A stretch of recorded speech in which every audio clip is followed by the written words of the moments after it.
ED case लगे जे जो भाव में गणतंत्र को हत्या कर विरुद्ध आम जनसाधारण को सचेतन करने को चाहूँ।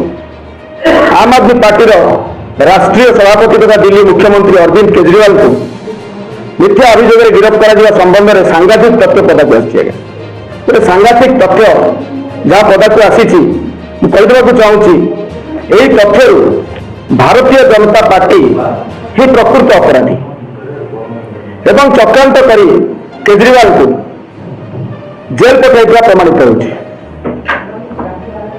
केंद्रीय तदंतकारी संस्था ईडी अभियोग होती जे टी शरद चंद्र रेड्डी नामक मद बेपारी अरविंद केजरीवाल को दिल्ली में मद ठिका पाइबा 100 कोटी टंका लांच देते केवल तांकर वक्तव्य आधार में केजरीवाल को गिरफ्त कर बंधुगण मात्र सुप्रीम कोर्ट निर्देश पर सार्वजनीन होता इलेक्ट्राल बॉन्ड पक्षर अति सांघातिक कथा जना पड़ी।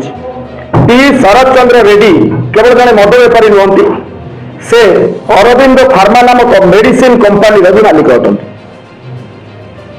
अन्य किसी कंपानी अच्छी शरद चंद्र रेड्डी को ईडी मद घोटालार मुख्य पुरोधा कही गिरफ्त कला जेरा कला बेले से अरविंद केजरीवाल को चिन्ह ना कौन टंका देना बोली कोर्टे मानी।